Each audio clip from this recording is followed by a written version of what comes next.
So the AMVCA happened this weekend.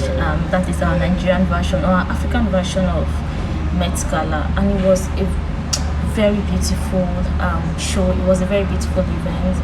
The fashion, Nigerians did not come to play. Nigerian fashion designers are upping their game every time, and then the winners of the awards. It was just a very beautiful experience.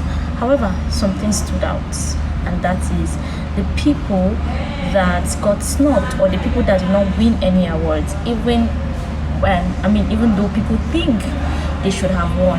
And one of these persons is Ibrahim Chatta. Although he claims he appeared in an interview with Isbae U on his YouTube channel, he claimed that he's not interested.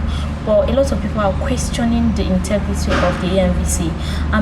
He deserves, according to some people and to others, the award was given to more deserving winners. Even Portable of all people is drumming support for Ibrahim Chatta. So what do you think? Do you think the AMVCA should be questioned, or do you think the award was given to more deserving winners? We have these and more juicy news on our channel. My name is Augustina with the News Chronicle.